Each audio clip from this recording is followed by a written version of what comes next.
and we're going to finish up with Chief of Detectives Brendan Dinahan, and then I'll come back for a few questions. So far this year, the Chicago Police Department and its officers have seized 9,000 illegally possessed firearms and made over 4,000 arrests for illegal possession of firearms.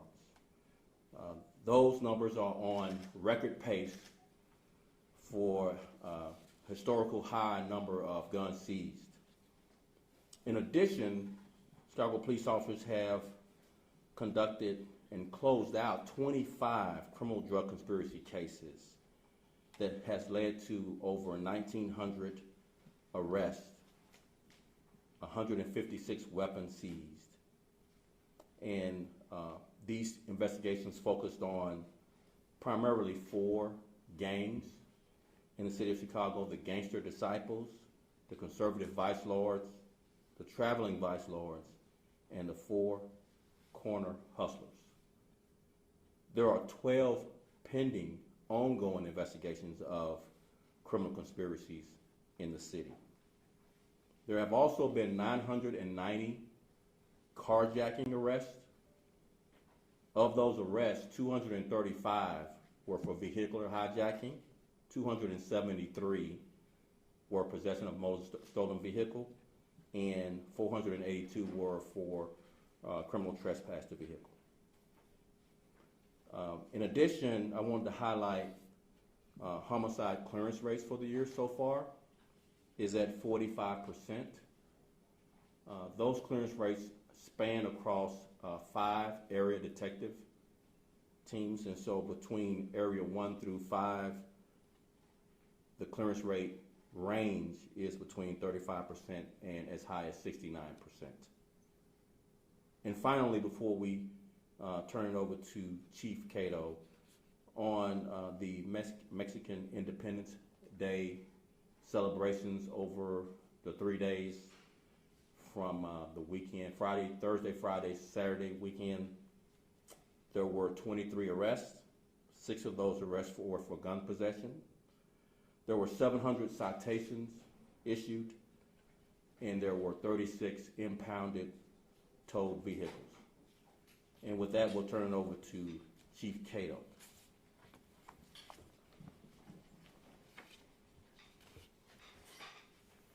Thank you, Superintendent. Good afternoon, everyone. As the Soup spoke of, we spoke of some very important numbers here. Our goal is to zero in on those who are creating violence in our city. He spoke of 25 criminal drug conspiracy cases that are closed. These cases focus directly on the Gangster Disciples, the Traveling Vice Lords, the Conservative Vice Lords, and the 4 Corner Hustlers, with the idea of going after those who are responsible for the shootings in the city of Chicago. We are zeroing in on these gangs, and it's going to be a consistent effort and a collaborative effort. It's going to be a collaborative effort with those who live within our city. He spoke of some very important numbers, not only of year to date, and he spoke of the numbers of the last 28 days. Let's go over those numbers again. Let's highlight those numbers, because sometimes we lose focus of that. We lose focus of the efforts, tireless efforts that the police are doing out here right now. We talked about, for year to date, 2021 drug conspiracy case arrests, 1,935. Weapons recovered, 158. Recovered narcotics estimated street value, over 300 million. We're looking at recovered narcotics kilos, 5,140. Vehicle seized, 188. Now, in the last 28 days, 61 drug conspiracy arrests. 61 may appear to be a small number, but you have to think about the hours and the days and the weeks put into these cases. Not only that, working in collaboration with other outside individuals to actually bring these individuals under arrest. Then we look at weapons recovered during these conspiracies. Now, the number 7 may appear to be small, but we got to think about the time that's been placed into these cases. We look at the estimated street value in the last 28 days. 48,411. Recovered narcotics in kilos, 398. And vehicles seized, This is going to be an ongoing precision effort, nonstop under the superintendent's direction. And now we're going to be bringing on Deputy Chief Navarro.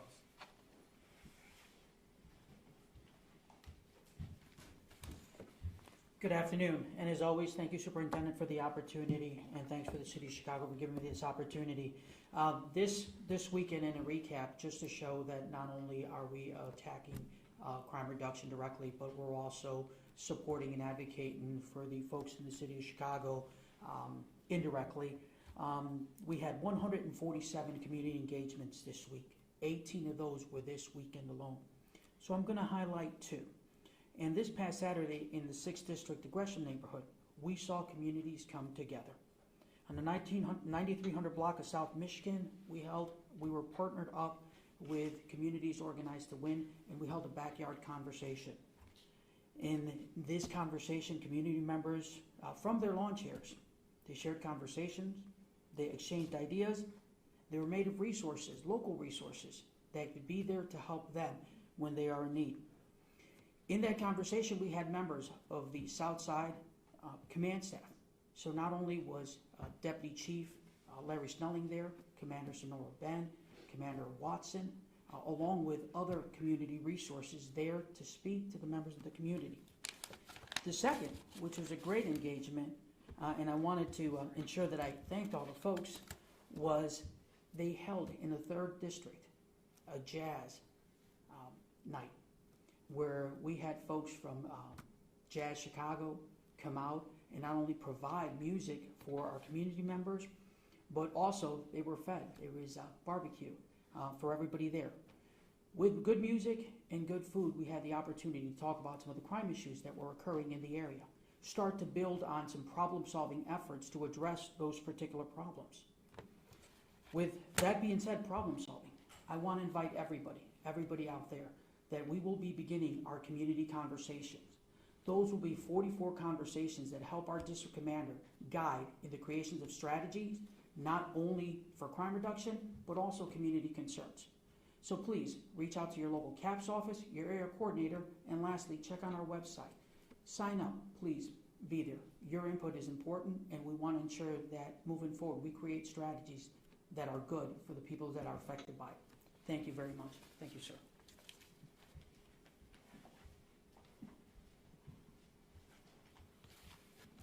Good afternoon. I'm just going to go over a couple cases that occurred over the weekend.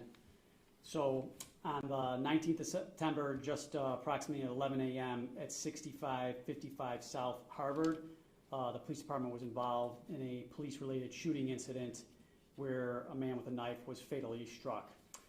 This investigation is being led by COPA at this time, so I don't have further details on this one. I did want to talk about one case that involved our financial crimes detectives because we don't talk about them a lot, but there were several burglaries at a related health club, locker burglaries, and basically a financial crimes detective did a remarkable job. He was working with the suburbs. He saw a flyer of an individual that was responsible for these. He recognized that as a person that he arrested before for the same incidents, and he worked with the state's attorney's office and these other jurisdictions, and we were able to arrest the offender in this. He's been charged with 5 felonies, and we're hoping to charge him with additional cases as well. It was a great job by the detective recognizing him and coordinating, and it looks like this person may have been responsible for over 50 burglaries to health club lockers throughout the city and the suburbs. I know the superintendent touched on the homicide detectives and the work that they're doing. So on the 1st of August, we had a murder at just before midnight at 121st in LaSalle, and the detectives worked tirelessly on this case, and they charged 3 different offenders in this, the last one that got charged earlier this week. So once again, the detectives are doing a great job, and in a case like this, they didn't just arrest 1, 2, but they got all 3 offenders charged in this incident. Great job by Area 2 detectives. The superintendent also touched on the hijackings, and last week, while working with our federal partners, we were able to charge a 19-year-old man, and he's going to be sentenced in federal court for a carjacking that occurred in Uptown, where during the carjacking, he discharged a weapon almost in the head as she was kind of trapped in the car. So working with our federal partners, We were able to charge this individual in that case, and we continue to work on, and I know Soup already covered all the numbers for carjackings. I'll turn it back over to the Soup. We'll take just a few questions.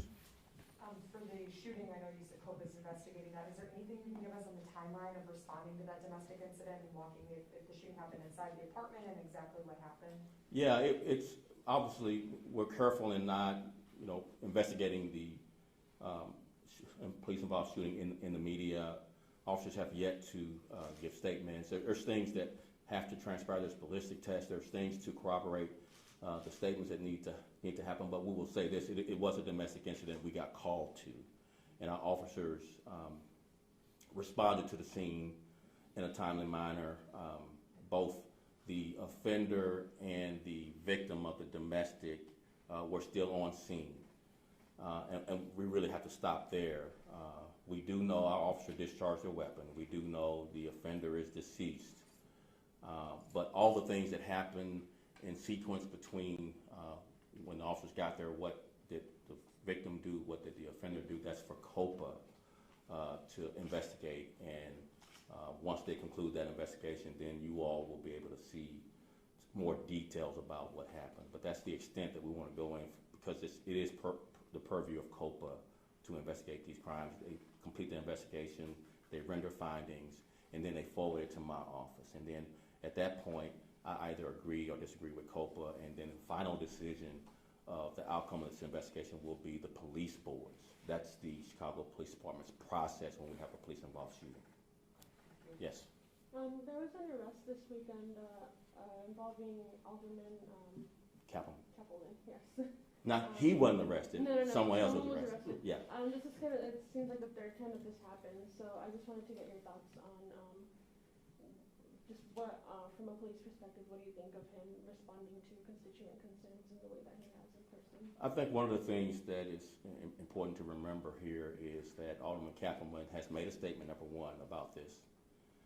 And so we'll defer to his statement and we won't give an opinion about this particular incident, because I think his statement will suffice to get whatever comments he'd want to make about what happened. We did make an arrest, as you know, and that arrest will be adjudicated through the criminal justice system. That's the extent of our comments. Superintendent, we were covering the shootings in River North over the weekend, and it seems as though violence is still kind of an issue there. There was 2 shootings and a stabbing within, I think, 3 days of each other, basically within the same, few blocks. We did try to reach out to the alderman on this, Brendan Riley. I know he had sent a letter to yourself and to the mayor at the end of August asking for more boots on the ground, essentially. Have more officers been distributed down there, or has anything changed, or can you tell us anything about that? Sure. We made extensive comments about the River North issues for the past several weeks. Our plans are flexible and in progress. We have responded to these areas, particularly where these 2 shootings have happened. But this started, the increase in incidents started back in July. We've made adjustments. We've communicated with all the aldermen and other stakeholders involved, the business owners as well, about what's needed there from police. We've responded with not only the resources that are dedicated to that part of town, the River North area. We also have the critical incident response team that's in that area, along with the citywide teams that's assisted in this area. So it's not a dynamic of necessarily just boots on the ground. It's about us being in the right place at the right time, using data-driven analytics so that we can make sure our deployments are where they need to be, and that we're flexible when the police are present, people move around a little bit, and that we anticipate where some of what's happening is going to, kind of displace to as we deploy our resources. So it's been an ongoing effort, but we are in conversations with the aldermen, and we are in conversations and constant communication with the business leadership there. But it hasn't been a case of taking a number of officers from a different area and redeploying? Yeah, I know that's been a narrative of we're taking officers from the districts and other areas of town to go. We have not done that. It hadn't been needed. It's not a case of looting or anything that's more of a citywide effort. It has been pretty localized, issues that we've addressed. But again, we're constantly in communication with primarily the business leaders and other stakeholders, along with the aldermen, and deploying our resources. Any last questions? I have a question, member from Univision. I do have a question for Officer Novales. Yes, In Spanish. Angel. Thank you. Mhm. ¿Te puedes acercar al podium, por favor? Gracias. Si me puedes decir exactamente las estrategias que están implementando ustedes en los barrios latinos, lo que mencionabas que habían hecho varias estrategias en los barrios afroamericanos, pero exactamente qué es lo que están haciendo en barrios latinos. Para la pregunta esa, ¿me puedes decir si estamos hablando de efectos comunitarios o si estamos hablando en efectos criminales? Criminales, para reducir el crimen en esos vecindarios. Sí, en cada área nosotros miramos las estadísticas que tenemos de incidentes que están ocurriendo. Durante ese momento, los comandantes se sientan y deciden qué son los recursos que van a necesitar para poder atacar ese problema particular. Durante ellos miran qué recursos tienes, pueden usar recursos como el CST Team, pueden usar recursos como los equipos tácticos para tratar de combatir esos incidentes. Pero en ningún momento estamos moviendo recursos de áreas latinas para moverlos para otros barrios. Los mantenemos en esas áreas, miramos los datos y los recursos y entonces hacemos las estrategias según esos. Gracias. Hang on, Tom. Let me get. I think we had a couple more. Yeah, just had a quick question. Just in terms of these past two cases, I know you guys have so many, but in terms of the Mikel Moultrie case, the 4-year-old, is there any update on that case? Anything by on chance? that, Brendan, we can share? No, just active and ongoing, nothing Okay. new that we can What share. about the Wrigleyville hit and run from the girl who was killed on the sidewalk? And is there any update on that? That was from August. Not that I have on me, I'll get back to you offline Okay, if you have just something new on it. I know that I'm familiar with the case, but nothing off the top of my head. If you have any other follow-ups on ongoing investigations, we can certainly get with you offline. I wouldn't want to just say we can't take it now, but we will definitely make Brendan available to you offline. Thank you. Anything else? Thank you very much.